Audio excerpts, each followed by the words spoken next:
Bueno, es una situación impar, muy singular, por supuesto, la que estamos atravesando, y no solamente en términos sociales, sino también en términos económicos. Está claro que en la economía es donde se ven los mayores desequilibrios. ¿Sabe por qué? Porque no todos tienen las mismas posibilidades, porque no todos, de alguna manera, están equipados, llamémoslo de esta forma, para atravesar el momento. Pero daría la sensación de que hay muchísimas personas que no quieren entenderlo. Y que no han aprendido a lo largo de los años de qué está hecho eso que llamamos cotidianeidad, cómo es la supervivencia, cómo de alguna manera lo que pasó necesariamente teje en este momento, tiene una relevancia enorme, sobre todo cuando lo que pensamos, y lo discutíamos recién con el doctor Pedro Can, es que no hay curva de aprendizaje en todo esto, de que no hay un manual que nos diga cómo atravesar este momento y donde por supuesto hay en gran medida pruebas, pero también hay errores. Y hay un aprendizaje a partir de esas circunstancias. Circunstancias que, por supuesto, va a haber que ir atravesando. En ese sentido, el escenario, creo yo, que está de alguna manera bastante claro. Que el impacto económico no es solamente en la Argentina, sino que también tiene epicentro en otros países, en muchísimos países en el mundo, y donde en general la contradicción más importante ha sido esa que en algunos casos se ha dado a la discusión entre salud y economía, donde por supuesto no hay discusión alguna, donde está todo claramente sobre esa misma mesa de discusión y donde de alguna manera lo que tendríamos que ponderar es realmente las decisiones que toman los distintos gobiernos a partir justamente de esas circunstancias. Fíjese, por ejemplo, lo que pasa con el Banco Mundial, un Banco Mundial que ha jugado siempre, uno podría pensar en contra de los sectores de menores ingresos de los países, pero que en este caso, ¿no?, el presidente del Banco Mundial asegura que la recesión en la zona de América Latina, y acá ya restringimos un poco lo que es el foco, será la peor en 120 años. Bueno, claramente la peor en la historia moderna. Esto hay que marcarlo. ¿Por qué? Porque no es el mismo mundo el que teníamos hace 120 años que el que tenemos hoy. Son otras las herramientas, son otras las miradas, por supuesto también es otro el aprendizaje. Por eso habrá que valorar en todo caso que haya un Banco Mundial que a partir de la Segunda Guerra se haya dispuesto en un instrumento para generar algún tipo de reactivación económica en una zona del planeta que había quedado devastada justamente por el enfrentamiento bélico. Ese Banco Mundial, en algún caso, se preocupó alguna vez por erosionar quizás algunas posibilidades, por ejemplo, desde el neoliberalismo, ¿no?, que no empieza a tejer de vuelta y que en todo caso tengan una oportunidad aquellos que necesitaban del estado de bienestar.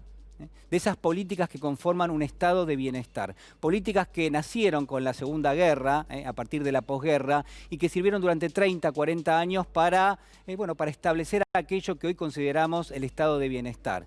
Que está claro que en algún punto, en algún momento, dejó de tener relevancia y que ha perdido una vigencia enorme, sobre todo en las últimas 2 o 3 décadas. Por eso no se entiende que personas o personajes, llámelo como usted quiera, que en algún caso han estudiado, que han frecuentado la historia, que han tomado de primera mano esto que yo le estoy contando, que saben lo que es el estado de bienestar, cuál fue el objetivo, cómo se edificó a lo largo de los años y cómo también perdió relevancia, que saben todo eso, que en este contexto, en lugar de estar hablando justamente de la necesidad de un Estado más fuerte, de la necesidad de políticas públicas vinculadas al estado de bienestar, salud, educación, justicia, mayor cantidad de derechos, un mercado doméstico pujante. En lugar de estar proponiendo eso, que son ellos los responsables que tendrían que hacerlo, que estén criticando y que en todo caso las propuestas vayan por otro lado, ¿no? Por eso quiero destacar esto que estamos viendo aquí. El señor Hernán Lacunza, usted lo conoce, exfuncionario en el gobierno provincial de María Eugenia Vidal, después fue exfuncionario también, ministro de Economía del expresidente Mauricio Macri. Hernán Lacunza cuestionó el manejo de la economía en medio del coronavirus y dijo: la foto del final va a ser peor. Compartimos esta nota. Sanitaria, los dos son mejores a los mundiales, a las nacionales por lo menos. Si bien la película todavía no terminó, nadie puede cantar victoria, los económicos son peores, tener en una posición inicial, si comparo con vos, más delicada, porque veníamos de un año y medio de recesión o de estancamiento, la foto al final va a ser peor. Y yo sé que acá dentro de 6 meses hay un iceberg, entonces ya lo vi, entonces tengo tiempo y voy a cambiar el rumbo, voy a cambiar la velocidad, voy a tomar las medidas necesarias para que eso no ocurra. Bueno, eso no se ve. Entonces, ese bien público que es mostrar un programa económico, de corto y de largo, pero por lo menos de corto, fiscal, monetario, financiero, no está, y eso hay que mostrarlo. Se atraganta de diagnóstico la CUNSA, se atraganta también de un ejercicio de lo contrafáctico. Claro, es fácil presuponer que esto no tendría que estar pasando, es fácil decir que en algún caso el gobierno tendría que hacer otra cosa, cuando en rigor él no está en la silla del gobierno y cuando en rigor estuvo. Y parte de esa recesión de año y medio que él menciona, que es muchísimo más profunda de lo que él de alguna manera acepta, en este sentido declarar, bueno, que todo eso conforma en gran medida la herencia de este gobierno, herencia que estamos pagando, porque la falta de acceso, por ejemplo, a lo que puede ser una ATP, la falta de recursos que tiene el Estado hoy, en gran medida se debe al desfinanciamiento que las políticas aplicadas en los últimos años generaron en el Estado. Recortar las funciones del Estado, usted se acuerda de todo esto, ¿no? Abrir la economía, dejar que entre la importación, llevar adelante una financiarización de la economía, es decir, todo en el plano financiero, poco en el plano real, nada en el plano industrial. Bueno, todo esto se está viendo ahora y es parte de lo que tenemos. Esto no está divorciado de nuestra realidad. Mire, hubo esta semana un documento que no había tomado Estado Público, pero yo ahora se lo voy a comentar, que es directamente el anticipo de lo que va a ser el proyecto de ley de presupuesto que se va a discutir en el Congreso. Usted sabe, la ley de presupuesto es la ley más importante porque dispone de la ejecución de los recursos públicos para todo lo que conocemos donde intervenga el Estado. Es decir, le da la posibilidad al Estado de intervenir, le da la posibilidad al Estado de inyectar recursos en salud, educación, en todo aquello que hace a nuestra vida. Y en ese proyecto, en esa instancia, el gobierno decide enviarle al Congreso esta semana una especie de previa de ese proyecto de presupuesto. Cuando uno lo mira, cuando uno analiza las hojas, lo que descubre es que al principio hay una especie de fotografía de lo que fueron los últimos 4 años. Es el Estado Nacional el que se lo está mandando al Congreso. ¿Y sabe lo que le dice? Mire, le dice esto que voy a compartir con usted ahora.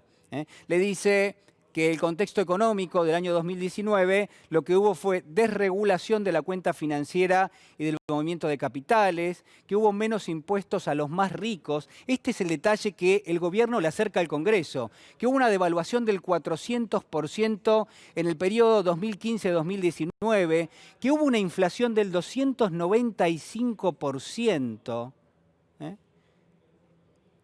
Usted se sorprende y yo también, porque estas cifras son elocuentes. ¿Y sabe qué estoy pensando mientras lo miro a los ojos? Estoy pensando que el señor Lacunza, que opina y que señala con el dedo, que el señor Lacunza es responsable de todo esto. Y que pareciera mentira que en algún caso, porque hay más, ¿no? Porque hay más, pero parece mentira que estos señores hoy por hoy no estén dispuestos, por lo menos como mínimo, a reconocer que fueron partícipes de esta circunstancia. Fíjese un poquito más el detalle, un poquito más el detalle de la información que la Casa Rosada le está enviando al Congreso y que es la previa para la discusión del presupuesto. Fíjese el endeudamiento externo, no sé si se ve ahí el dato, 88% del Producto Bruto.